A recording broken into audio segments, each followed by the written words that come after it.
para todos es un orgullo para el Colegio de Médicos el ver el salón de actos con tanta concurrencia y verdaderamente agradecemos mucho el interés que estáis teniendo en todas estas charlas que con tanta ilusión se están preparando desde el colegio. Yo estoy aquí, soy Joaquín Fernando de Valderrama, presidente del Colegio de Médicos, y vengo únicamente a presentar un relevo. El doctor Pérez Viloria ha tenido que abandonar, ha venido, pero ha tenido que abandonar ahora mismo el colegio y quería haber despedido delante de él y agradecerle la labor que ha tenido al frente de su vocalía de jubilados, de la cual estamos muy orgullosos y muy contentos por su participación como miembro de la Junta Directiva de este órgano profesional y por su idea y bien hacer con estas charlas hacia la población. El Colegio de Médicos tiene una labor de protección, de asesoría hacia los profesionales, hacia nuestros profesionales médicos, y también tiene una labor de divulgación y un compromiso con la sociedad. Ese compromiso queremos mantenerlo y por eso voy a decir y a estar muy orgulloso de haber tenido en la Junta Directiva al doctor Pérez Viloria, que por razones personales únicamente ha decidido no continuar esta nueva legislatura que hemos empezado hace una semana.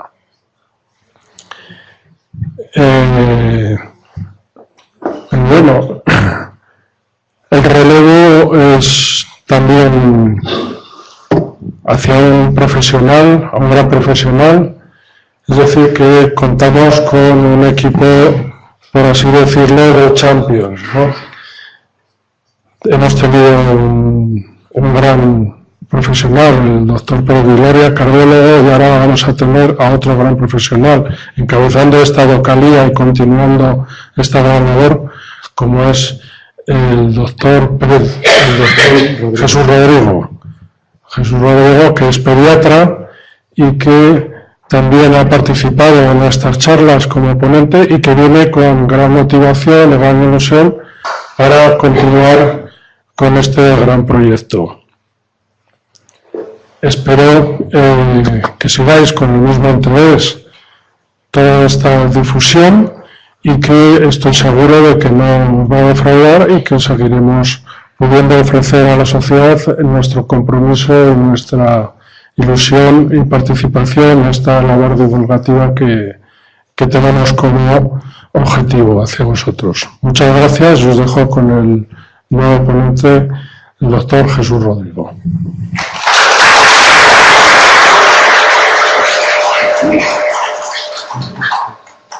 Hola, buenas tardes. Yo soy Jesús Rodrigo y soy el nuevo vocal de jubilados del Colegio de Burgos. Entonces voy a seguir los pasos, sobre todo en este campo, del doctor Pérez Viloria, que lo ha hecho también.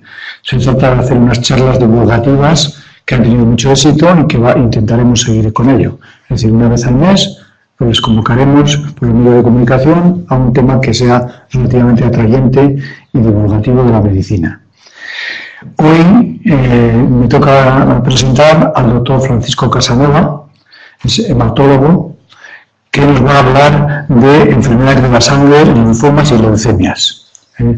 Desgraciadamente es un tipo de tumor, un tipo de enfermedad pues bastante frecuente en la población. Entonces, pues nos va a poner al tanto de cómo está el tema, cómo se trata y en qué consisten. El doctor Francisco Casanova estudió la carrera de medicina en la Universidad de Granada y de Madrid, se especializó en hematología en el Instituto de Medicina Preventiva de Santiago Ramón y Cajal y en el Hospital Gómez Ulla.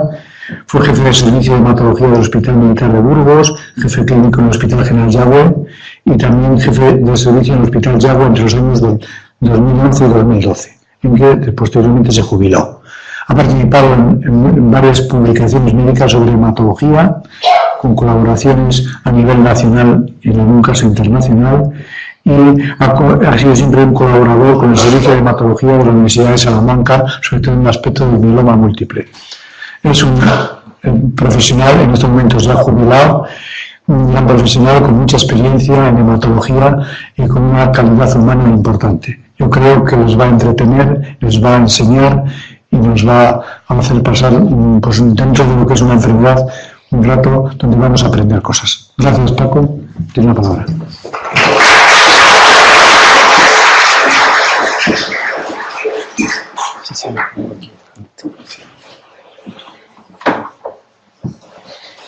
Lo he entendido. Y esto, ¿no? Bueno, buenas tardes y muchas gracias por la asistencia. Veo algunas caras conocidas y le agradezco a algunos, incluso que han sido pacientes míos. Desgraciadamente, en el campo en el que nos movemos, algunos han fallecido, por tanto, pues no están. Pero pues es una cosa que me emociona cuando recuerdo, porque los médicos también pues tenemos sentimientos. Y llevar un departamento o pertenecer a un departamento donde vemos problemas a veces que son tremendos y que a veces pues tienen muy mala solución, pues dejan también una marca en los médicos que luego a veces pues se nota porque luego tienen depresiones y problemas.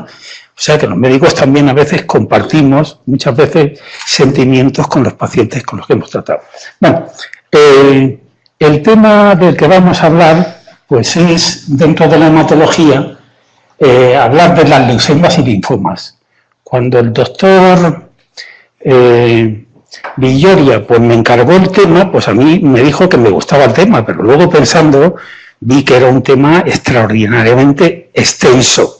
Es un tema muy grande y además de esto pues resulta que tiene unas bases teóricas que a veces lo verán aquí, que solamente quiero que vean en algunas de las imágenes que les enseño lo complicado que es el tema. No quiero ni que, bueno, solamente quiero que lo vean y que se lo aprendan. Y entonces, sobre todo, lo que más he intentado es buscar una serie de imágenes sobre estas enfermedades, poner poco papel y mucho de esto. Entonces, vamos a ver si vamos viendo. Bueno, aquí vamos a ver una serie de imágenes. Estos dos médicos son dos de los pioneros que describieron las dos ramas que se distinguen dentro de los linfomas. El doctor Virchow fue un médico que hacia 1800 algo, pues empezó con patología. Es un hombre que llegó a ser, tiene un enorme papel dentro de la investigación médica, porque sobre todo descubrió lo importante que era la patología celular. En ese tiempo no se sabían las células hasta qué punto eran importantes dentro del funcionamiento del organismo, y el hombre que sobre todo destacó el papel de las células dentro de ello, la patología celular, fue el doctor Virchow. Era un hombre también, como también fue el doctor Hodgkin. En aquel tiempo los médicos tenían un papel también muy importante como divulgación sanitaria, y muchas veces estos dos médicos lucharon con la administración que había entonces, porque, por ejemplo, vieron que las condiciones sanitarias influían extraordinariamente sobre las enfermedades que se producían. Y muchas veces tuvieron una serie de choques con las autoridades, porque a veces eran muy vehementes. Y, por ejemplo, el doctor Virchow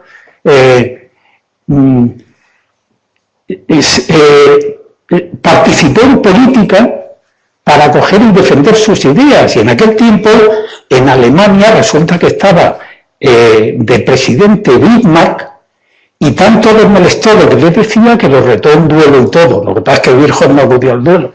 Pero lo que me refiero, que eran gente muy pasional defendiendo sus temas. Bueno, pues el doctor Virchow, hacia 1840 y tanto, tenía una cátedra, un servicio del Hospital de la Caridad en Berlín, y entonces encontró en un caso en el cual la sangre, en vez del color normal, que tenía la sangre, cuando todos nos pinchamos y vemos que tiene un color rojo, pues resulta que sacando en el tubo donde lo veía, resulta que esa sangre tenía un color blanco.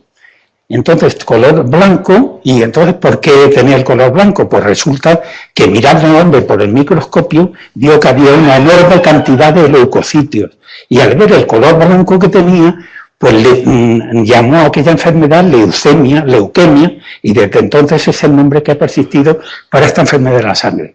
El doctor Hodgkin, este era inglés, estaba en un hospital muy bueno, se llamaba el Hospital Guy's, y entonces describió un caso que creo que era en una mujer en la cual se presentó con un cuadro de ganglios linfáticos aumentados y un bazo grande, y entonces es la primera descripción de un linfoma que se conoce, y en honor a él, esa enfermedad luego se conoce con el nombre de enfermedad de Hodgkin. Vamos a ver si vamos. Esto no sé por qué no pasa, o no sé yo. No sé si está por aquí Lola.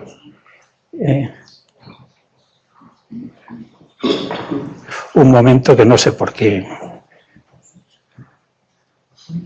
Sí, que no sé por qué el mando, o igual no está.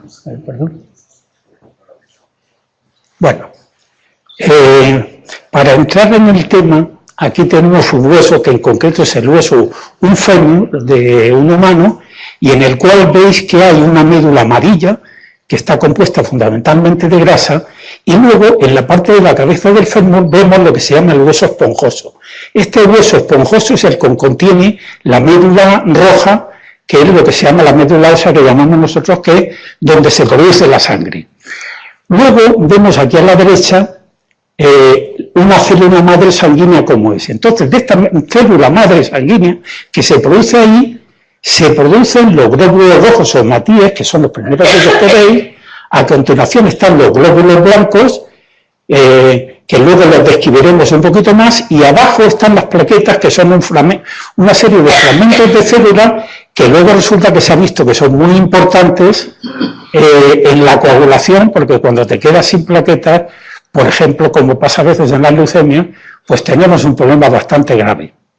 En la siguiente diapositiva vemos la célula madre sanguínea, y a partir de esta célula aparecen dos líneas celulares que luego tienen importancia en lo que vamos a comentar. Primero vamos a hablar un poco de la leucemia y luego hablaremos de los linfomas.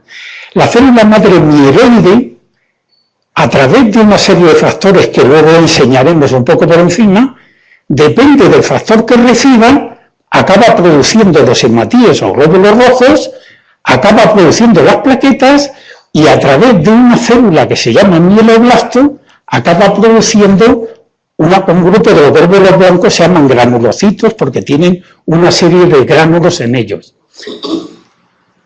La otra línea celular, que sería la célula madre linfoide, daría lugar al linfoblasto, y a su vez, dentro de ella daría tres grupos principales de linfocitos. Luego comentaremos que el linfocito, que era una célula que hasta hace muy poco no se sabía ni qué pintaba en la sangre, resulta que tiene un papelón porque es el que lleva prácticamente toda la inmunidad del organismo, o la mayor parte de él. Y esto ha sido un descubrimiento desde hace muy poco tiempo. Entonces hay fundamentalmente tres tipos de linfocitos. Un linfocito que se llama B, porque primero se estudió en las aves, en una región que se llama la bolsa o bursa. Luego hay un linfocito T que pasa por el timo, y por último hay un linfocito que se llama citolítico natural, y los ingleses lo llaman natural killer, que queda muy bien ese nombre. Bueno, si no queréis, si queréis paso ahí, o pasa, vaya.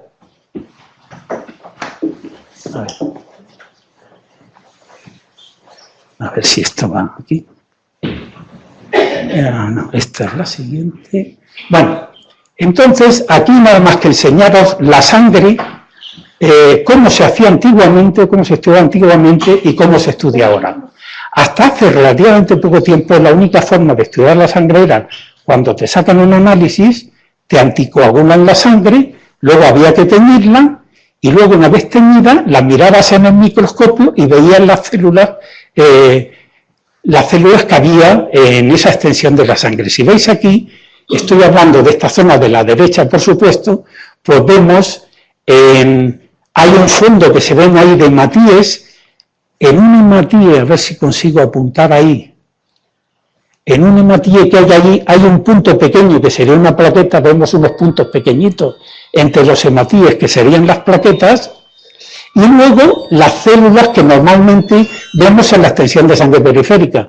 Ahí vemos una célula, un granulocito, un monocito, un tipo de linfocito, otro tipo de linfocito distinto, un eosinófilo y un basófilo. Entonces están las células que normalmente se cogen y se describen en porcentajes en la fórmula que se dan cuando uno se hace un análisis de sangre. Ahí, abajo. Bueno, en la roja aquí sí. Esto de por ahí, por ejemplo, sería una plaqueta, esa sería otra, ahí hay otras, etc. Bueno, pues esto es lo que se hacía antes con los análisis. Este análisis era extraordinariamente tedioso hacerlo en el microscopio, hasta hace muy poco tiempo había que hacer todas las fórmulas leucocitarias a mano.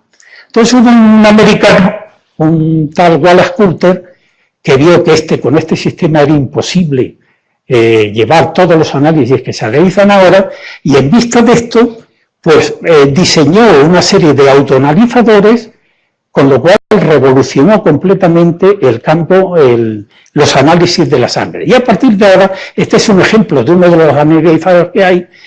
Estos aparatos tienen una serie de canales, y en estos canales separan las células, los hematíes por un lado, las plaquetas por el otro, y entonces, además de esto, llevan una serie de alarmas que te avisan cuando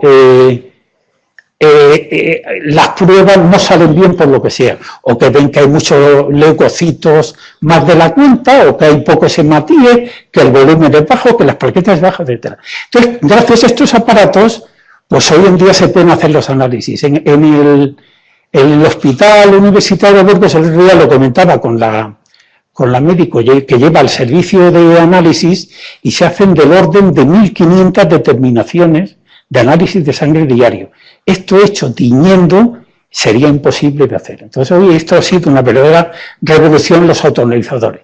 Luego, encima de ellos, en uno de estos autoanalizadores se vio que analizando los marcadores que habían en los leucocitos se podían distinguir muy bien las formas entre ellos, y luego veremos que para distinguir las células que aparecen en los cánceres también otro sistema que se llama citometría de flujo, que se ha derivado de esto, pues ha sido un paso importante en los análisis. Bueno, a ver si yo me aclaro con esto. Bueno, esta es la siguiente. Bueno, el sistema linfático, que vemos aquí en una representación de una mujer con él, está constituido por los vasos linfáticos, los ganglios y una serie de órganos, el timo, el bazo, una serie de amígdalas, etcétera, y unas células que hemos dicho que son los linfocitos.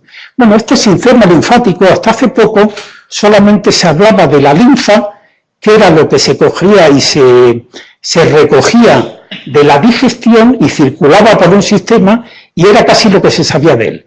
Luego se ha visto, hay un investigador norteamericano que ha dicho que el sistema linfático realmente funciona como un sistema de alarmas y academia militar, y él decía como la academia de West Point. ¿Qué quería decir este hombre con esto? Tenemos una serie de vasos linfáticos por todo el cuerpo, por el cual están patrullando constantemente los leucocitos, y los linfocitos en concreto funcionan en este ganglio linfático y se encargan de hacer la defensa del organismo, avisando de cuando entra algún tipo, generalmente gérmenes, que nos están rodeando constantemente. Tenemos gérmenes constantemente en la boca, en el tracto digestivo y no digamos en la piel. Es tan importante que ya lo sabréis todo, que no hace falta nada más que hacerse una pequeña herida en cualquier sitio, en la piel, y si uno la deja y no se la cura, lo más probable es que se acabe infectando. Entonces, ¿por qué? Porque este sistema inmunitario es el que se encarga de hacer esa vigilancia para coger y defendernos de todos los agentes externos que tenemos aquí. Pero aparte de las bacterias de las que nos defienden, de los agentes infecciosos y los virus, luego veremos también que este sistema también es muy importante en la defensa contra la extensión del cáncer. Estos dos médicos e investigadores, pues, fueron este señor de la izquierda, que se llama, tiene un nombre muy raro, se llama Eli Mennikov, fue el primero que descubrió lo de la fagocitosis. ¿Qué es la fagocitosis? Pues es la capacidad que tienen los leucocitos, en concreto los leucocitos neutrófilos, de coger y en cuanto vemos si nos hacemos una herida que inmediatamente pasan gérmenes, inmediatamente esos leucocitos acuden al punto donde se ha producido esa herida e inmediatamente atacan a los gérmenes que hay ahí e impiden que se produzca una infección y sobre todo que esa infección se disemine. Esto que parece una tontería lo veis también, por ejemplo, como cuando uno tiene, por ejemplo, un flemón, que aparte de tener la inflamación del flemón, veis que al cabo de algún tiempo, de unos días, le aparece un ganglio inflamado. Entonces, ¿qué ese ganglio qué es lo que está haciendo? Está recogiendo las muestras que tiene de esa infección y la está llevando al ganglio más cercano y ahí ya luego veremos cómo la analiza y produce anticuerpos de defensa para que esa infección no se extienda. Entonces este señor, pues bueno, aparte de este hombre, bueno, le tenía que hacer un monumento la casa Danone, porque este hombre creía mucho en el yogur. Y es el primer hombre que hizo una verdadera cruzada defendiendo el yogur. Creía que el yogur lo solucionaba todo. Desgraciadamente no es verdad, pero vamos, aunque la publicidad dice mucho. Y este señor de la derecha es el que descubrió la inmunidad en el suero, el doctor Berin. Los dos acabaron recibiendo el premio Nobel de Medicina. El de la izquierda lo criticaron mucho, salía mucho en las revistas, se reían de él, decían que aquello era mentira, etc. Entonces, el papel de la inmunidad es muy importante, no sé si os acordáis, yo creo que aquí hay bastante gente mayor, el doctor Barnard, que en su momento, hace 51 años, pues revolucionó el problema de los trasplantes, era un extraordinario cirujano, aparte de ser un playboy, etc. Pero bueno, era un extraordinario cirujano. Y entonces este hombre, en aquel tiempo, fue extraordinario lo que describió o la operación que realizó del trasplante de corazón. Entonces resultó que es que lo hizo, pero el problema es que encontró que los pacientes que se trasplantaban al poco tiempo se morían.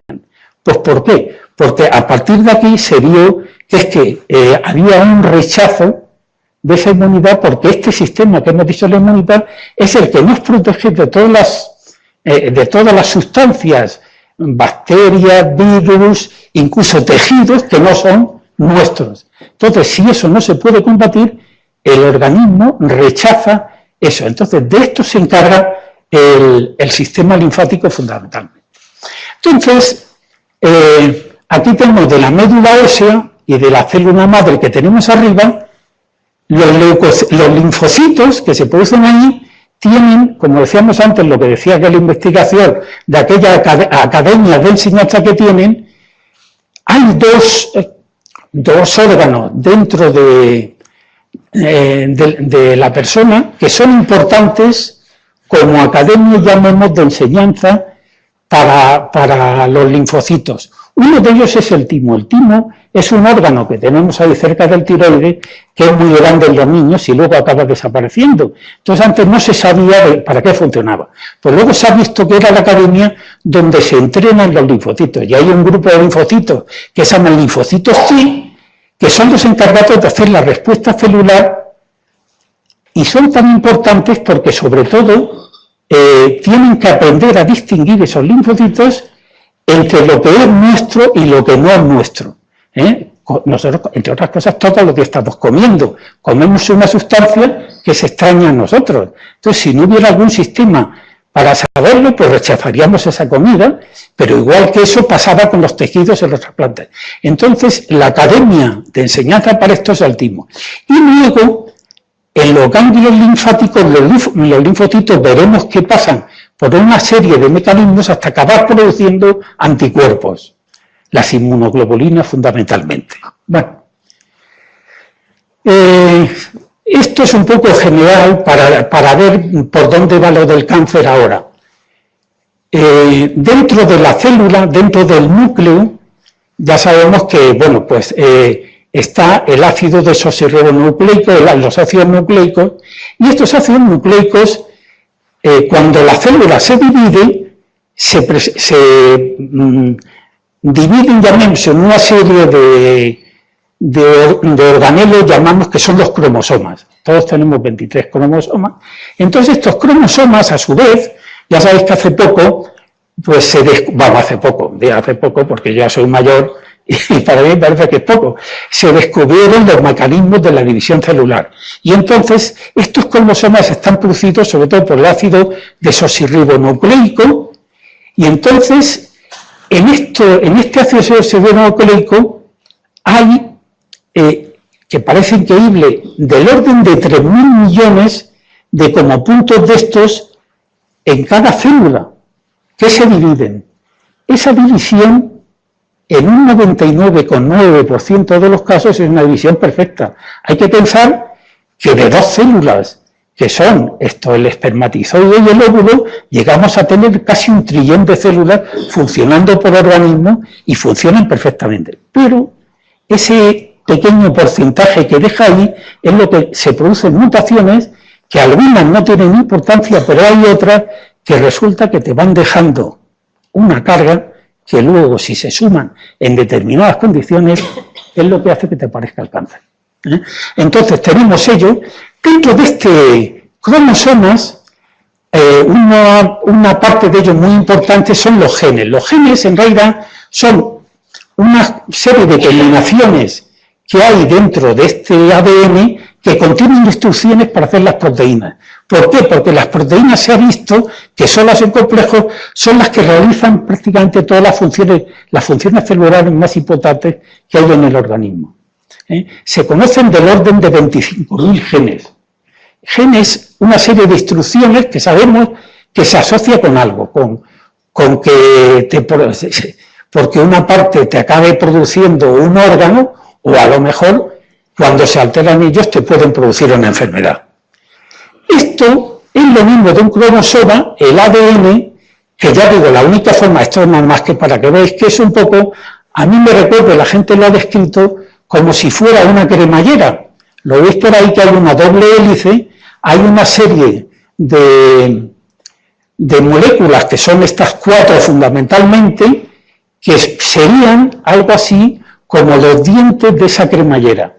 Entonces, en la división celular, eso se duplica para hacer de cada célula 2 células, y ya digo, pues constantemente tenemos miles de millones de células que se están van dividiendo en el organismo. Entonces, esa división, que casi siempre es perfecta, cuando resulta que hay un desajuste entre estas moléculas que hay ahí, que tienen un sistema que debería ser perfecto de ajustarse entre ellas, ese desajuste es lo que se produce con el nombre de mutación. Toda mutación, que es cualquier cambio en la donación de ese ADN, de esto que hemos visto por ahí, en esa secuencia de esos nucleótidos, esos serían como los dientes de esa cremallera, que tienen que ajustarse perfectamente y en el mismo orden siempre unos con otros, no se puede cambiar. Entonces, cuando se cambia por una serie de circunstancias, que comentaremos algunas, eso es lo que produce una mutación. Entonces, las mutaciones se pueden producir en cromosomas enteros de toda la estructura o en los genes, y cualquiera de ellos puede dar enfermedad, o a veces hay mutaciones que no producen nada. Esto es nada más que para comentar este ciclo celular. Por supuesto que nada, no tenéis que leer todo lo que pongo aquí.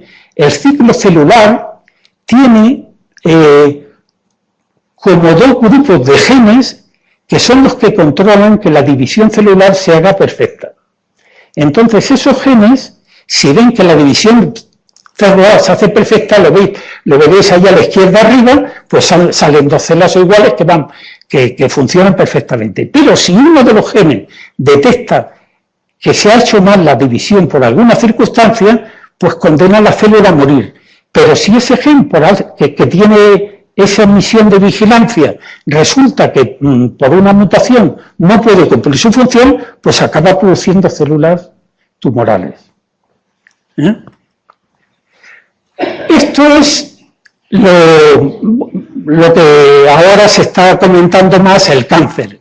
Tiende a involucrar una serie de mutaciones a través de ella. Entonces, allá arriba veis que las células de los tumores benignos, ¿qué diferencia tienen con los malignos? Los tumores benignos solo crecen localmente y no se diseminan y no producen metástasis.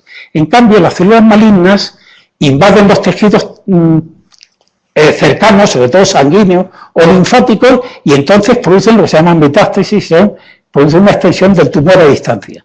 Y para verlo más, tenemos abajo cómo más o menos a lo largo de meses o años, cómo se produciría una mutación. La mutación más frecuente sería la que inactiva un gen supresor ese, y entonces ya ese gen que está encargado de vigilar que la división se haga bien, si ese gen ya no funciona, la célula ya va por su cuenta. Entonces las células proliferan, se produce una serie de mutaciones que alteran otros genes, entonces eso hace que esos genes se llamen protoncogenes y oncogenes, se produce una estabilidad genética y al final produce un cáncer o una enfermedad metastásica.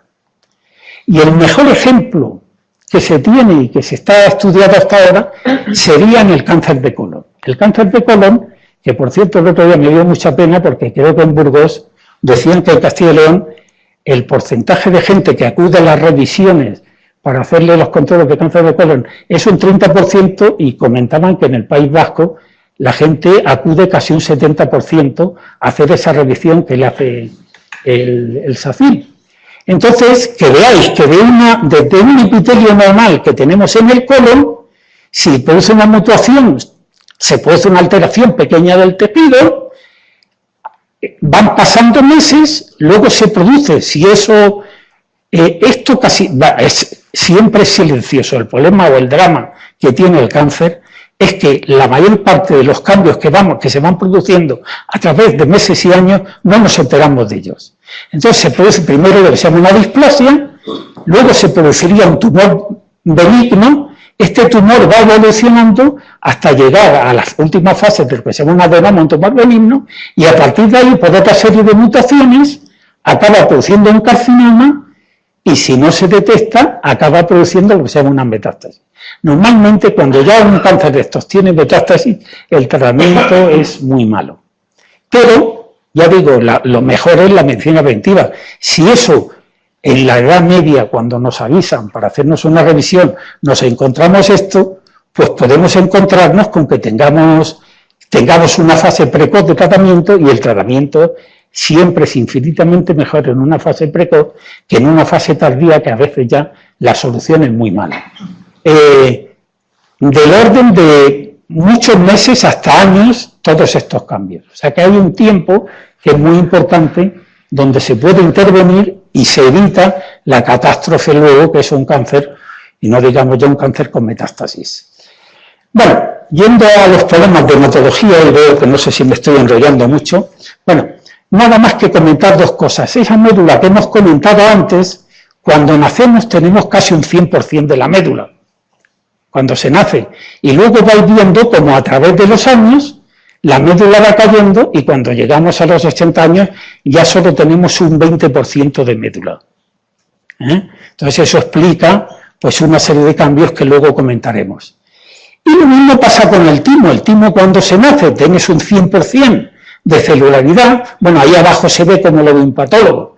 Una médula rica a la izquierda y luego ahí llena de grasa a la derecha, y el timo pasa lo mismo. Lo que pasa es que el timo, mucho antes, fíjate tú, a los 40 años ya tenemos un 40% del timo, y cuando tenemos 80 años, pues ya no, prácticamente no tenemos nada. Entonces esa misión de vigilancia de epidemia que tiene el timo se va perdiendo con el tiempo, por la edad. Pero bueno, entonces, ¿qué medios de diagnóstico tenemos los hematólogos? Bueno, pues el medio más frecuente que tenemos cuando nos consultan con un problema hematológico es hacer el estudio de médula ósea. La médula ósea se puede estudiar, pues se puede estudiar en las palas del ilíaco, se puede estudiar en el esternón, o se puede estudiar también en la cresta de la tibia. A veces en los niños muy pequeños no hay más remedio que pincharle allí, porque resulta que en los otros sitios no se puede pinchar.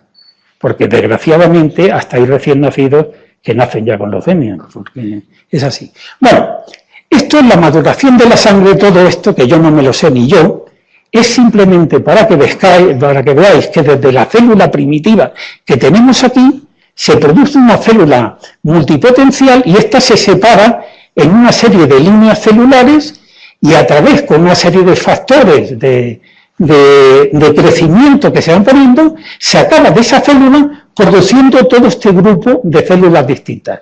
Y cualquiera de ellas, si una mutación sucede por medio, puede dar lugar a una leucemia, o en los linfocitos puede haber una leucemia o en el linfoma, porque luego comentaremos un poco que leucemia y linfoma en algunos casos son dos caras de la misma enfermedad.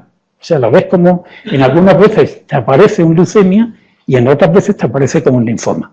Bueno, pues esto es nada más que los factores que influyen en esta maduración de la sangre. Y en esta otra hay otra serie de factores de transformación que hacen lo mismo, que entre estos dos sistemas, todo esto es lo que condiciona que desde esta célula primitiva aparezcan las células maduras que vemos en la sangre. Pero si se produce una mutación por medio y se altera este mecanismo, todo eso puede, dependiendo de en qué altura esté la acumulación de mutaciones, pues se puede producir o una leucemia o un linfoma. Entonces vemos aquí que de una célula pluripotencial, pues las dos líneas que hemos visto, una célula hemopoyética multipotencial que daría a los hematíes, los granulocitos, monocitos, megalocitos, etcétera, y acabaría en las células maduras. Y lo mismo sería el camino de los linfocitos. Se irían produciendo por ahí hasta llegar hasta las células. Entonces, esto no es más que comentar que las formas agudas que aparecen de leucemias o de linfomas era lo que ya hemos comentado antes. Cuando uno se encuentra con que tiene un problema de una leucemia aguda o un linfoma agudo o hiperagudo como lo hay, pues resulta que dice, bueno, pues ¿qué ha pasado? Yo estaba bien y de pronto me coge, me aparece esto. Entonces yo ahí la imagen la asocio un poco como cuando emerge un submarino, que un submarino está debajo del agua, no lo vemos y puede estar funcionando, bueno, los nucleares meses o muchos meses debajo, o años sería en este caso, sin que lo vemos, y de pronto aparece una forma aguda. Pero esa forma aguda que vemos no es nada más que la manifestación de un proceso que a veces lleva mucho tiempo produciéndose. Y desgraciadamente, y este es el problema de los cánceres, de muchos cánceres, hasta ahora no hay muchos medios para coger y detectarlo con tiempo.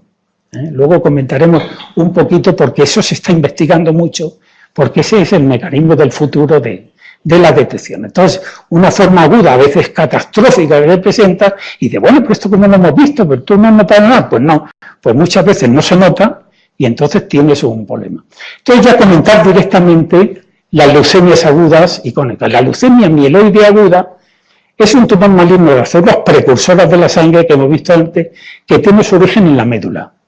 Es la forma más común de leucemia aguda en los adultos. Se dan unos 3 casos por 100.000 habitantes. O sea que entre Burgos, capital y provincia, a lo mejor se producirían a lo mejor de 10 casos. De 10, 12 casos. Hay veces que no se sabe por qué de pronto aparecen 2 o 3 casos de golpe y luego te puedes tirar a lo mejor casi 1 año o 2 años que no aparece ninguno. No se sabe por qué. Y luego el diagnóstico pues se puede hacer en sangre periférica o en médula ósea, porque hay algunos casos que hay muy pocas células malignas circulando y entonces resulta que puedes tirarte un tiempo con una leucemia que va por ahí de bajo grado funcionando y que no se ve. Entonces a lo mejor algún caso que coincide con unos análisis por otra cosa y te hacen un estudio y entonces te puedes encontrar con, buscando en sangre periférica o estudiando la médula, te encuentras con que está infiltrada por una leucemia.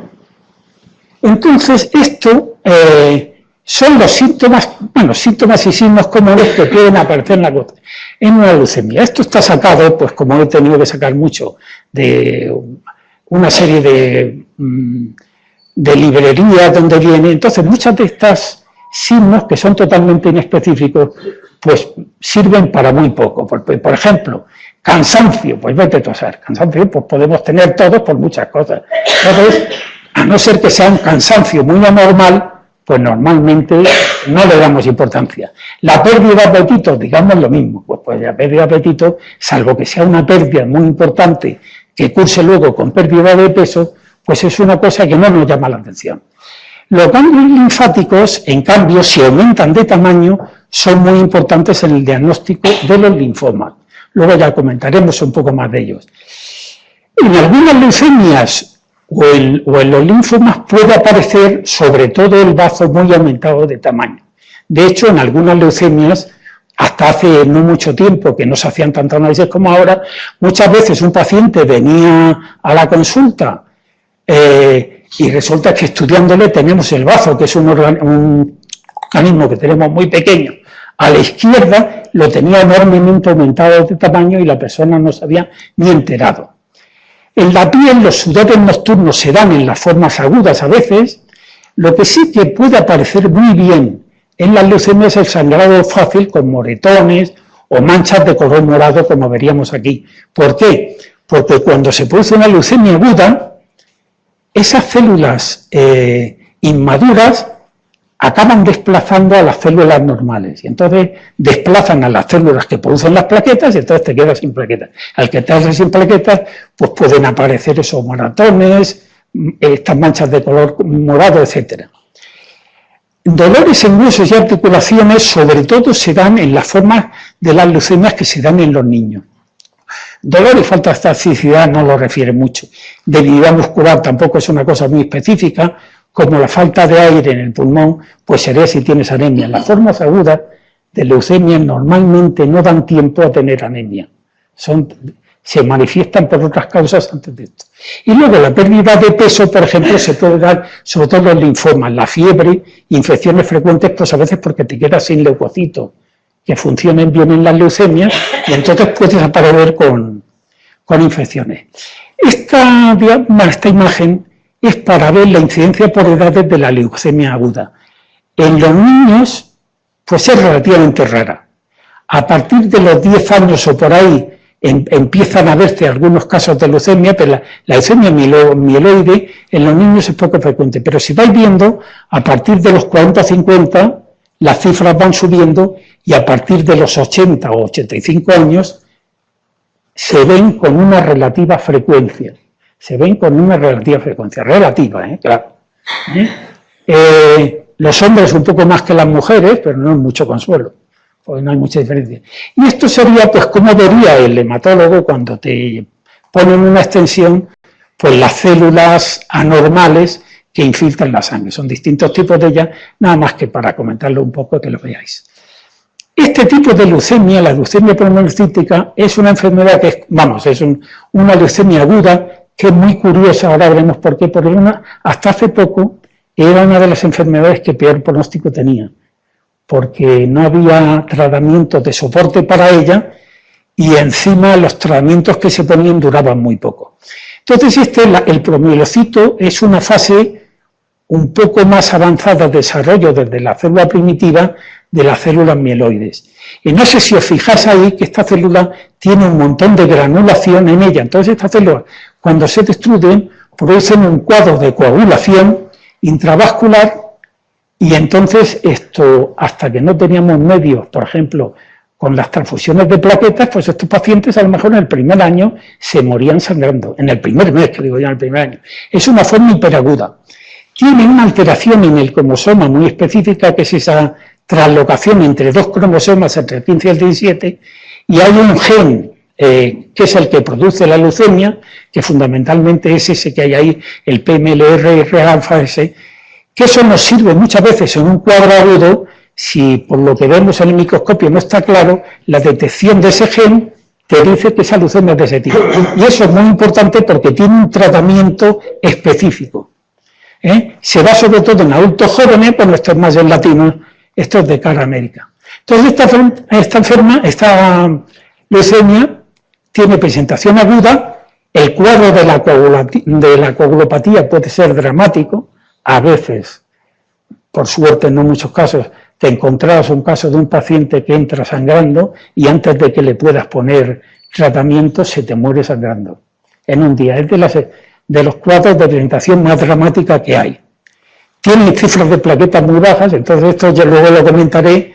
Gracias a los donantes y los donantes de plaquetas, pues esto se ha solucionado. Cuando no teníamos plaquetas de estos pacientes, pues lo tenían muy mal y se nos morían muchísimo, ¿entiendes? Hasta que pudimos disponer de los concentrados de plaquetas. El tratamiento urgente tienes que hacerlo primero de soporte, poniéndole plaquetas o sangre, intentando detener esa coagulación que está totalmente alborotada, y una vez que ya tienes confirmado el diagnóstico, se coge y se le pone un tratamiento específico. Y con esto, lo único que quiero comentar, porque los chinos, que a veces se mete uno con la medicina china, que ellos tienen un tratamiento, sus tratamientos, resulta que en Shanghái, pues un grupo de médicos tuvieron un caso en una niña de estas que tuvieron una leucemia poliomilocítica, que le pusieron tratamiento y la paciente estaba malísima porque no acaba de remitir, y allí tenían muy pocos medios, entonces le dieron un ácido que tenían allí para que probaran, que se llama el ácido transretinoico, y resulta que la niña, de prácticamente estar medio muerta, empezaron a darle aquel tratamiento y la niña, ya menor, que resucitó. Hizo una revisión completa. Cuando esto lo publicaron los chinos, pues en Occidente al principio no se lo quería mucho, hasta que luego se empezó a comprobar y efectivamente se vio que con este tratamiento lo que hace sobre todo es que la célula madura, y entonces hoy en día, no sé si bien lo tenemos por aquí, bueno, lo tenía antes, bueno, es una de las leucemias que tiene mejor pronóstico hoy en día, gracias a estos tipos de tratamientos. El ATRA y el otro es el arsénico. El arsénico, aunque se usa como veneno, pero en dosis adecuadas, resulta que sirve para consolidar la remisión de esta leucemia. De las leucemias crónicas, pues vamos a comentar un poquito de ellas. La leucemia mieloide crónica es de la célula madre también multipotencial, es un desarrollo de leucemia que no es tan inmaduro como la leucemia aguda, mieloide, es un 15% de los casos. Y aquí sí, como es una leucemia crónica, que se va produciendo a tiempo y muchas veces el paciente ni se entera, pues a veces resulta que cuando lo estudias tiene anemia, tiene una leucocitosis enorme, que por ejemplo hemos dicho el caso aquel que vimos que descubrió este médico que hemos dicho antes, al alemán, pues resulta que descubrió la leucemia porque tenía montones de leucocitos. Puede llegar a tener 200, 300.000, cuando lo normal es tener menos de 10.000. ¿Entiendes? Entonces, claro, al tener tantos, el bazo que hace de filtro aumenta de tamaño. Hoy en día es muy raro, porque la gente se hace análisis y tiene medio para estudiarlo, pero hace tiempo veíamos casos con unos bazos enormes, que llegaban a la consulta. Entonces, esta enfermedad es también interesante porque es el primer caso de un tumor que hace... En los años 50 del siglo pasado, hubo unos citogenetistas que, estudiando estos pacientes, vieron que prácticamente todos los pacientes tenían una alteración cromosómica que se repetía en todos ellos, que es el famoso cromosoma Filadelfia. Entonces, a partir de ahí, pues hay que buscarlo para confirmar que los pacientes tienen esta enfermedad. El cromosoma Filadelfia es una tablatación entre dos cromosomas que hay ahí, hacen un producto de la suma de ellos, y entonces a partir de ahí, se produce una orden y la célula madre se reproduce continuamente y produce lo que se llama la enfermedad, la leucemia mieloide crónica.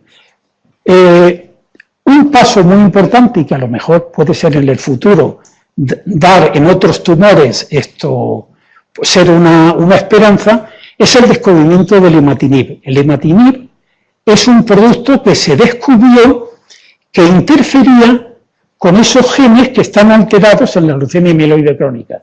Entonces, no sé si lo veis, aquí a la izquierda sería en el paciente que tiene la enfermedad y a la derecha esta pastilla del imatinib bloquea ese BCRL, ese gen que está alterado, y entonces al bloquearlo, bloquea el desarrollo de la leucemia mieloide crónica. Hoy en día, con el imatinib y sus derivados, han desplazado todos los otros tipos de tratamientos en las leucemias y se están consiguiendo remisiones muy prolongadas. Entonces ya es muy raro hoy que haya que trasplantar a alguien por una leucemia mieloide crónica, cuando antes no había más remedio, sobre todo gente joven, que acabar trasplantándolo, porque si no, inevitablemente, esta enfermedad crónica acababa en una leucemia aguda que luego no había forma de curarla. La leucemia linfoblástica aguda, hemos dicho de las dos líneas celulares que había, es la que afecta a los leucocitos, o sea, afecta a las células precursoras de la línea linfoide. Es la forma más común de tumor en la infancia, en los niños, ¿eh? La mayoría de los casos están en el grupo de entre los 2 y los 10 años de edad. 5 veces más frecuente que la leucemia mieloide. En adultos se da de 1 o 2 por 100.000, hay un pico entre los 15 y 24 años y luego ya en personas muy mayores. Aquí a la izquierda, no quiero que veáis, esas líneas abajo, en los años 50 o 60, veis ahí que prácticamente todos los niños que tenían esa leucemia, yo lo he vivido, pues no podíamos hacer nada, pues no sabíamos qué hacer con ella, entonces los niños los tenías ahí, y el niño, como no sabías qué hacer con ellos, no había ningún tratamiento que sirviera, pues se morían todos. Luego comentaros un poco de un médico que tuvo un papel extraordinario en esto, y luego se ha visto que conforme se fueron descubriendo medicamentos para tratar esta leucemia, hoy en día se han dado alrededor de un 80-85% de casos en los que se consiguen remisiones completas e incluso curaciones en las leucemias. Y aquí, lo único a la derecha, para que veáis ese pico extraordinario que tienen en los niños de 2 a 10 años, la leucemia linfoblástica. Luego ya vemos se estabiliza en un nivel bajo, aunque sube un poco por la edad, pero eso que es muy llamativo, ese pico, que dicen que probablemente se producen mutaciones en los cromosomas, y eso hace, en los linfocitos, y eso hace que se disparen la producción de células y acabas produciendo la leucemia. Esto es como la vería un hematólogo en la extensión, en vez de ver una fórmula normal, verían los tipos de células inmaduras que hay en la sangre. Este médico, pues yo le tengo mucho cariño, porque, este hombre era un pediatra y patólogo que vivía en Boston, Estados Unidos. Y este hombre, pues cuando le dieron el cargo al hospital y atendía a los niños, pues aquí vemos la foto con un niño, el hombre se desesperaba, porque veía que en los niños no había nada que hacer para ponerle tratamiento. Y el hombre, pues digo, bueno, pues hay que intentar hacer algo. Y entonces resulta que digo, bueno, pues una teoría que había entonces es que a lo mejor faltaban vitaminas y a lo mejor por eso se producía la leucemia. Y el hombre se le ocurrió usar un ácido, el ácido fólico, en los niños para intentar curar la leucemia. Y curiosamente, en vez de mojar a los niños, vio que empeoraban. Pues el hombre se asustó. Entonces diría un amigo, un compañero, que estaba en la farmacia, dice, bueno, si esto resulta que empeora, dice, si usamos un antifólico, a lo mejor lo podemos parar. Y entonces le encargó un compañero, y entonces este compañero de las farmacias diseñó un producto, la metosterina, y efectivamente con esto resulta que consiguió que los pacientes remitieran. El problema que luego se vio que esas remisiones luego eran de corta duración. Y luego veremos un poco por qué. Pero por lo pronto este hombre, ya digo, tiene un hospital ahora en Estados Unidos, en Boston, el Dana-Farber, que está dedicado a él, porque fue el primer hombre que intentó esto. Aunque ya digo, hoy en día, si le pones fólico a uno, encima empeora, pues a lo mejor encima de eso acabas en la cárcel. Pero aquello fue un mecanismo pionero gracias al cual se descubrió una vía por la cual tratar las leucemias. La leucemia linfoide crónica es una generación de linfocitos progresiva de aspecto maduro. Te aparecen leucocitos en un número que a veces llega hasta 400.000 en la sangre, y luego acompañado con un aumento de ganglios linfáticos. Normalmente eso no da síntomas, entonces es bastante frecuente hoy en día que se hacen tantos análisis que te encuentres con que a un paciente que se ha hecho un análisis pues por cualquier otra cosa, un reconocimiento, lo que sea, y de pronto pues joder, te encuentras por ahí, oye, pues si tiene esto, y el paciente se encuentra perfectamente. No se ha dado cuenta de que tiene unos ganglios que le han crecido un poco, porque al principio es poco, pero resulta que tiene esto. Es la forma más frecuente de leucemia en todo Occidente, y es curioso que, sin embargo, en Oriente, por causas que no se saben, resulta que es mucho menos frecuente. Pero bueno, pues eso es así. La media de presentación es de gente bastante mayor, 65 años, y predomina sobre todo en los varones. Bueno, hay un predominio de 2 a 1. Por cada 2 varones una mujer puede tener esta leucemia. al principio es asintomática, no da nada, y a veces notas los ganglios o que te aumenta sobre todo el bazo, también aparte de esto. Y a veces esos leucocitos, aunque haya muchos, no funcionan bien, entonces tienes una especial tendencia a agarrar infecciones con ellos. Luego hay un caso que es la leucemia linfoma de Burkitt, que esto es lo que decíamos, se puede presentar como leucemia o como linfoma. Entonces son las dos caras de la misma enfermedad. Entonces el cuadro más llamativo, de vez en cuando, se presenta, por suerte no hay muchos, pero aquí en Burgos también hemos tenido algunos, de un niño que ingresa con un abdomen agudo, que piensas que el niño tiene una apendicitis, hoy en día le haces una ecografía para mirarlo y resulta que tienen una tumoración en el abdomen, que es lo que le produce el dolor. El problema de esto es que este tumor se puede duplicar de día a día, es un tumor que hay que ponerle tratamiento muy pronto, porque ya digo, crece a una velocidad tremenda de una vez a otra. Y hay otra forma de presentación que es más frecuente en África, que es donde la describió este médico Burkitt, que era como una tumoración maxilar. Bueno, este es el Burkitt, lo único son linfocitos B muy indiferenciados. Entonces el linfoma, pues Burkitt lo describió en niños de África y se da en niños jóvenes, con lo que hemos comentado, con masas abdominales, etc. Entonces, lo único importante de esto es que se puede presentar de las dos maneras, como leucemia como linfoma. Entonces, muchas veces, solo por el porcentaje de células que haya en la médula, puedes decir si es leucemia o es linfoma y se trata pues, prácticamente de la misma manera en ambos casos. La leucemia mieloide, nada más que comentar por encima, hay un esquema de tratamiento que se llama el 3-7, que lleva muchos años y desgraciadamente hasta ahora no se ha conseguido superar. O sea que cuando se consiguió hace ya 20 o 30 años este esquema, resulta que ahora en las leucemias mieloides agudas pues se ha conseguido poco más que lo que se ha conseguido. Entonces, si se consigue esa remisión, que a veces sí se consigue al principio, esa remisión hay que consolidarla con más tratamiento y luego, dependiendo del pronóstico que pueda tener esa leucemia, que veamos que puede tener por los estudios que se hacen, pues a veces se puede indicar que se tenga que hacer un trasplante o no, porque hay casos que sabes que ese paciente, por la evolución también, por la forma de presentación, pues que si no consigues hacerle un trasplante, que luego vamos a comentar un poquito, pues el paciente se te va a acabar muriendo. En la leucemia linfoblástica hay un tratamiento de poliquimioterapia que es seguido de mantenimiento. La poliquimioterapia es lo que decíamos, con un solo medicamento no se consiguen remisiones de la leucemia ni de casi de los linfomas de ninguno. Entonces hubo un investigador americano que vio que sumando varios tratamientos que eran efectivos se conseguían remisiones y a veces curaciones. En la leucemia mieloide crónica, el imatinib y sus derivados hemos visto que ha revolucionado el tratamiento entonces de una enfermedad que era mortal antes, pues con bastante frecuencia y tenía relativamente mal pronóstico, pues resulta que hoy hay un montón de casos que están en revisión y llevan ya muchos años gracias a este producto que lo leo.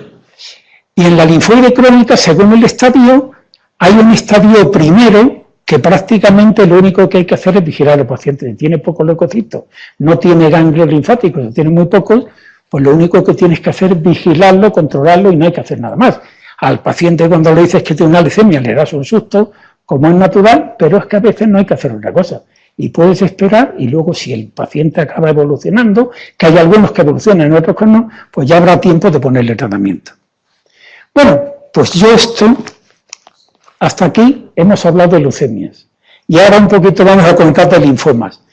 Los linfomas son las enfermedades estas en los linfocitos y afectando sobre todo a los ganglios linfáticos. Entonces eso, grupo heterogéneo de enfermedades clonales, ¿qué quiere decir? Que proceden todas de una sola célula, es curioso. Una sola célula que ha hecho esa serie de mutaciones y se ha transformado, se hace independiente, no se quiere morir, no responde a las órdenes de control del organismo y te acaba matando, o no, depende del caso que sea. Esto es para decir cómo se presenta una leucemia en linfoma. La leucemia la ves en sangre periférica, las células inmaduras, los blastos, que aparecen por ahí, y en cambio en el linfoma lo que ves es que en un paciente pues te aparece con un bulto que es una adenopatía, que ya veis ahí que es una adenopatía grande, pues claro, adenopatías pequeñas tenemos todos, cuando te afeitas y se te infecta un poco, pues tienes, o que tienes un flemón, o tienes una caries, y puedes tener menos adenopatías, pero no te salen de este tamaño, ni mucho menos. Entonces te hace una adenopatía que, eso sí, la adenopatía puede ser indolora, y hay gente que a veces tiene y resulta que no acude al médico. Cada día es más raro. No sé si veis que detrás de la oreja tiene otra pequeña adenopatía también, entonces, pues bueno, pues eso sería la forma de presentación de los linfomas. Los linfomas se pueden clasificar de muchas formas. Hodgkin y no Hodgkin, pues Hodgkin el primero que describió y sobre todo que ha seguido como un grupo independiente porque tiene una clínica un poco distinta y tiene un tratamiento también distinto. Son el 10% de los linfomas, el 90% es lo que se llaman linfomas no Hodgkin. La celularidad de origen de los linfomas puede ser eso, lo que hemos dicho, los linfocitos B o linfocitos T, o más raramente incluso los linfocitos esos que hemos dicho NK. Las formas de presentación pueden ser agudas, la forma hiperaguda, como he dicho, que podría ser el Burkitt, o la forma indolente, que es un paciente que va notando que le van creciendo ganglios, pero como no le molestan ni nada, pues se va acostumbrando a ellos y muchas veces, a lo mejor hasta que un día afeitándose, de pronto nota que tiene un ganglio más grande y entonces ya va al médico y lo mira. Las formas más frecuentes pues son estas cuatro abajo: el linfoma folicular, el linfoma de difuso de células B, el linfoma de Hodgkin y el linfoma de Burkitt. Luego comentaremos un poco, pero es que no da tiempo. Esto, la fisiopatología, nada más que para ver lo complejo que es, el linfocito, para madurar, tiene que pasar por una serie de pasos por el ganglio linfático. Entonces, si esa mutación se produce en una serie de pasos de esos, acaba produciendo un linfoma distinto de todos esos que hay. Hay del orden, ahora descrito, de 40 linfomas distintos. Esto sería lo mismo que hemos dicho antes, el linfocito B, que es el más estudiado y el que produce más casos, pues en esa maduración, si se produce una alteración por una mutación, ella acaba produciendo un tipo de enfermedad que es distinto. La clínica de linfomas, bueno, en el bajo grado, lo que decíamos, es un curso indolente, solamente lo anota los ganglios por todo el cuerpo y tienen un patrón no destructivo. Los de alto grado, los ganglios crecen rápidamente y dan un cuadro general, puede dar con fiebre, mal estado general, sudoración, pérdida de peso, etc. Y cuando se estudia el patrón de esos linfomas de alto grado, vemos que es un patrón destructivo de crecimiento. Es un tumor que acaba invadiendo los tejidos cercanos. En Occidente, el 75% de los linfomas presentan afectaciones en los ganglios no dolorosas y solo un 25%, que serían sobre todo los linfocitos esos que hemos dicho, los T, los que la afectación está fuera de los ganglios. Y eso puede hacer como cualquier tipo de tumor en cualquier parte del cuerpo. Ya veremos que incluso en el cerebro pues hay un tipo de ello. El diagnóstico de los linfomas se hace por celularidad, extensión. La celularidad es importante porque luego sirve para adecuarla al tratamiento. Y la extensión luego veremos que fundamentalmente se hace por medio de radiología. La biopsia es fundamental para el estudio de esa celularidad. No solo la estudias, la mandas a analizar fuera y estudias la citogenética, estudias esos cromosomas, cómo está, si tiene alguna calibración, y eso es muy importante porque eso te da una idea de qué pronóstico tiene ese linfoma. Y las pruebas radiológicas hoy en día son fundamentales para ver el diagnóstico de extensión. Esto es, por ejemplo, en el linfoma folicular, una translocación entre dos cromosomas, se separan por causa que no se sabe bien por qué. Un trozo de ellos se junta con otro y dan un gen que da ahí, que es el que haría que se produciera esa transformación al linfoma maligno. Aunque este, ya digo, es un linfoma que evoluciona muy despacio. Esto no es más que por sacar una, porque es la única que se ve algo. Un linfoma folicular ya ves como en una extensión que hay estos folículos que hay aquí, todos estos redondeados, está en la imagen que aparece en el linfoma. Nada más que porque vieres alguno. Luego todos tienen, pero eso solamente lo saben los patólogos. ¿Cómo se hace el linfoma? ¿Cómo se estudia? Haciendo la historia, exploración general, la analítica, la celularidad, que hay que estudiar qué tipo es, porque el pronóstico también. hay que estudiarlo con hacer el estudio genético, y el estudio de extensión se haría con el TAC, en algunos casos con la resonancia o incluso con la PET, que es otro tipo de estudio, y en muchos de ellos, de entrada, lo que más se usa porque es lo más rápido y da menos problemas es la ecografía. El TAC, yo creo que todo el mundo lo conoce y algunos igual o lo han hecho ya, pues esto es lo que revolucionó el estudio de extensión de los linfomas. Es un haz de rayos X que gira alrededor del cuerpo y da una imagen tridimensional de todas las estructuras internas. Es muy importante saber que, aunque esto es verdad, el TAC da bastante radiación, y las radiaciones son una de las pocas causas que se conocen bien que pueden influir en que aparezcan leucemias o linfomas. Hay gente que por cualquier cosa quiere que le hagan un TAC, y desgraciadamente los TAC, cuando no hay más remedio que hacerlo, me parece extraordinario que se haga, pero ya digo que a veces se radia mucho a la gente sin necesidad. Entonces, esto sería un estudio de extensión. En general, esto sirve para todos los tipos de linfoma. Hay un estadio 1 que tienes una afectación de un ganglio, por ejemplo, en la zona del cuello, que es muy típico, un estadio 2 que aparecen dos zonas, pero por encima del diafragma, un estadio 3 que aparecen por encima y por debajo del diafragma, y un estadio 4 donde se puede afectar el pulmón, se puede afectar los huesos, el bazo, el hígado, etc. Entonces, bueno, pues estos estadios son importantes porque son muy importantes luego para definir el pronóstico de estas enfermedades.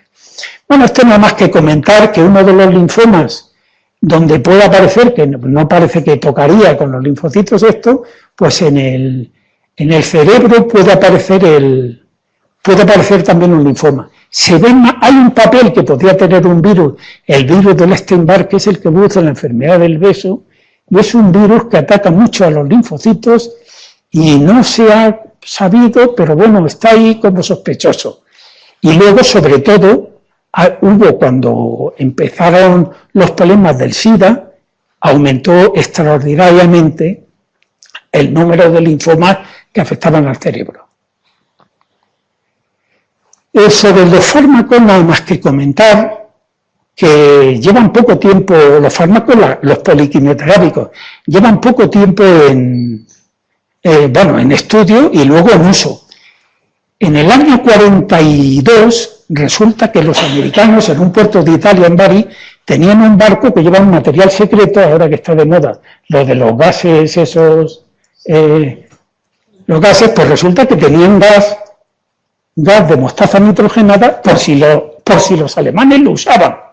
Y entonces resulta que un bombardero alemán bombardeó un barco de estos y entonces se extendió el gas, afectó a un montón de gente y entonces resulta que haciendo el análisis a la gente, resulta que les desaparecían los leucocitos y sobre todo los linfocitos.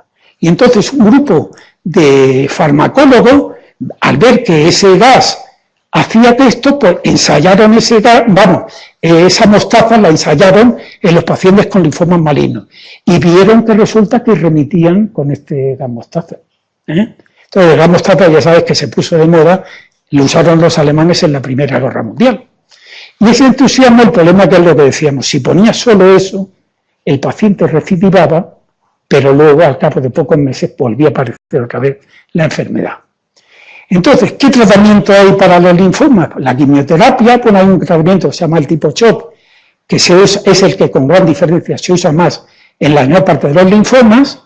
En las formas localizadas puedes hacer radioterapia y luego se ha puesto de moda últimamente la inmunoterapia. Hay un laboratorio, Roche, que ha sacado un producto que ataca la celulera B y hoy en día se añade ese tratamiento a muchos linfomas, sobre todo los que son de citología B. Esto nada más que veáis en un linfoma de Hodgkin, a la izquierda hay unas zonas iluminadas donde veis toda la afectación de los ganglios por ese linfoma y luego después de un tratamiento, en una opción de seguimiento, vemos cómo han desaparecido todas las zonas iluminadas. Esos son los controles que se hacen para hacerlo nada más que por curiosidad. Y luego ya por último, que yo creo que ya está bien, la hora que os estoy dando, comentar un poco nada más que lo de los trasplantes. El trasplante en leucemias y a veces en los linfomas también pues a veces es la única solución que hay cuando el paciente sabes que va a tener muy mal pronóstico y aunque te remita, te puede acabar recibiendo otra vez y entonces, pues si consigues encontrar un donante, que esa es otra, pues resulta que a veces consigues remisiones de la radiación o incluso curaciones. Dos tipos. El autólogo es el del propio paciente. Por ejemplo, en el mieloma, que es una enfermedad que no podemos comentar, pues resulta que tiene mucho ese tipo de trasplante. Y el alogénico es, tienes que buscar un donante compatible. El donante compatible, encontrarlo, pues es un problema, dura tiempo, es costoso, y ya digo, pero a veces, hoy en día, no sé si conocéis la Fundación Carreras, que en España es la que lleva el estudio de los donantes, y entonces cuando uno tiene y busca un donante para un paciente que tienes, primero consultas con esa fundación, y eso te lo buscan entre los posibles donantes que hay en España. Si en España no hay, se estudia a través de todo de informática dentro de Europa, a ver si hay, y si no incluso dentro de todo el mundo, en los países avanzados, claro, pues te pueden encontrar, a veces te pueden encontrar con que te encuentran un donante compatible en Australia, porque encontrar un donante compatible es muy difícil, ¿eh? Eso no podemos meternos en el estudio tal. ¿Y esto qué es? ¿Cómo se hacen los tratamientos? Pues esto es, por ejemplo, con un equipo de aféresis, se extrae la sangre de un donante, en la sangre circulando hay una cantidad ínfima de células madre circulando y entonces por un programa de ordenador al donante se le recoge sangre, va pasando por una centrifugadora y se separa la parte donde están las células madre, se guardan y luego entonces al paciente que tiene la enfermedad, la leucemia o linfoma, se pone la quimio y el problema que tiene es que cuando le ponen la quimio al paciente lo tienes que dejar absolutamente a cero de nada, le tienes que barrer la médula, no es como un electrodoméstico que lo cambia, es como una casa que tienes que destruirla desde el cimiento y ponerle una nueva. Entonces hay una fase en que el paciente se queda sin ninguna célula de defensas y entonces en esa fase luego el paciente se le ponen las células madre del donante y con eso reconstruyes con una médula nueva que no está dañada por la leucemia o el linfoma y gracias a eso pues muchas veces se consigue. Estos son los tres sitios de donde se sacan las células. Se puede sacar de la médula ósea, que hay que hacerlo con anestesia general, se puede sacar de la sangre del cordón de los niños, que el problema que tiene es que como la cantidad que sacas de un niño cuando nace de la sangre del cordón es muy pequeña, solamente se puede usar en niños, y en niños de poco peso, con menos de 40 kilos, porque el tejido que hay es esto. Y luego se puede sacar también de sangre periférica. Luego ahí, dependiendo de la indicación, pues se puede elegir una y otra, o a veces pues lo que haya, o lo que encuentres. Los monoclonales, que es lo que decíamos, esto es lo único nada más que comentar, y ya casi con esto acabo, pues que empezaron con este anticuerpo, el rituximab, se ha ido ampliando el uso de estos anticuerpos, y hoy en día no solamente se usan leucemias y linfoma, sino también en numerosas enfermedades inmunes, estas enfermedades que a veces son tan descorazonadoras como las enfermedades neurodegenerativas, que a veces en algunas de ellas, gracias al rituximab, se puede frenar esa evolución. Entonces, bueno, nada más que por eso comentarlo. Y entonces esto es un poco el futuro o a dónde puede ir el futuro. Acabo ya, que coste, le pido perdón, pero es que era mucho tema. Esto, en un paciente que tenemos que generalmente está recidivado y sabemos que no tiene ninguna opción, se le sacan sangre, por ese sistema con la centrifugadora se le saca sangre, se junta con nuevos anticuerpos y esos linfocitos T se activan para que luchen contra los antígenos que tiene el tumor.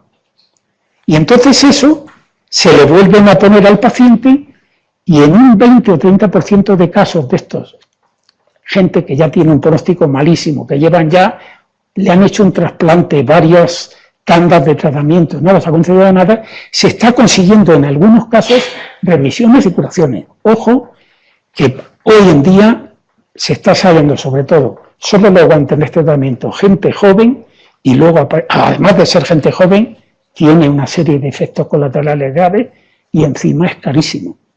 Pero es una de las vías de futuro. En España hay un grupo de Barcelona que es uno de los que están ensayando este tipo de tratamiento. Y nada más que comentar eso. 3 palabras que quería comentar de esto.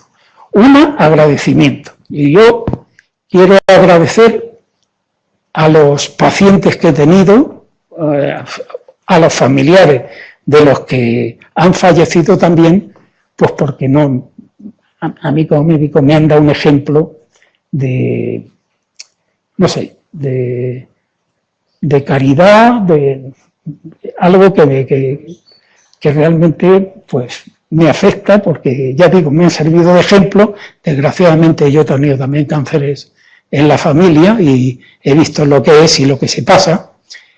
Compasión es cuando un paciente tiene un cáncer, pues claro, pasa por una serie de fases que se han estudiado muy bien. Hay una fase de choque, que el paciente queda, pues, ¿por qué me ha pasado a mí? Como dicen los del seguro. ¿Por qué me ha subido a mí el seguro? ¿Por qué me ha pasado a mí y no le ha pasado al otro? Entonces pase por una serie de fases, una de renuncia, etc. Y aquí, en esta compasión, creo que es muy importante el papel, por ejemplo, que hace la Asociación Española contra el Cáncer, que tenemos el honor de tener al presidente de la Asociación Española contra el Cáncer en Burgos, que ha tenido la gentileza de acudir con nosotros. Entonces, solamente se ve eso cuando uno lo tiene. Y cuando tienes un paciente, entonces hacen una labor extraordinaria.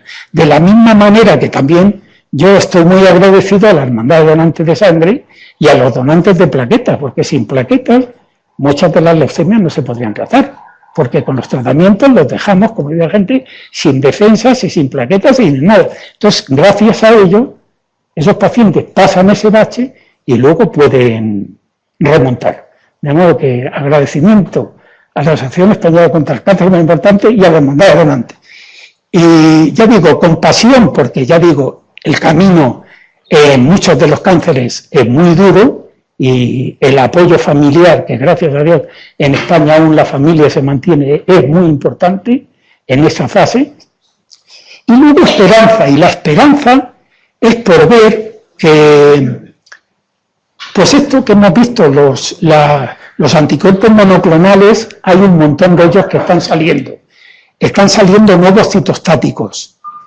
Y luego hay también un hospital en Estados Unidos, el Johns Hopkins, que hace muy poco, y es un hospital que yo me merece la atención, porque es un hospital que normalmente es un hospital serio. Pues desgraciadamente, con las cosas del cáncer, pues estamos acostumbrados a que todos los días salga alguna noticia en los periódicos, en la prensa, tal. Aquello va a ser una revolución en el cáncer, tal. Y luego resulta que todo se queda en agua de borrajas y tal. Bueno, pues hay un equipo de investigadores de allí que resulta que están investigando, y en 8 tipos de cáncer ya también parece que van a conseguir una detección de esas mutaciones precoces que a lo mejor se dan pues cuando eres incluso un niño, y resulta que el tumor te aparece cuando tienes 50 años. Hace poco, leyendo un caso de un tumor de riñón, la primera mutación que ya había tenido el paciente hacía 50 años que la había tenido. Eso es como ir sumando las mutaciones. Conforme pasamos con la edad, o es, hombre, el pago que tenemos que dar por llegar a mayores, que vamos teniendo mutaciones. Muchas mutaciones no tienen importancia, pero si afectan a estos genes, que son los que tienen que vigilar, y esos genes se destrozan, pues resulta que tal. Pues entonces ya digo, esta gente creo que si eso se logra, pues sería un gran paso en el diagnóstico precoz, porque el diagnóstico precoz, indudablemente, desde todos los puntos de vista, es lo que es el futuro. Y bueno, y aparte de esto ya, muchas gracias, yo lo siento, porque era mucho tema, pero...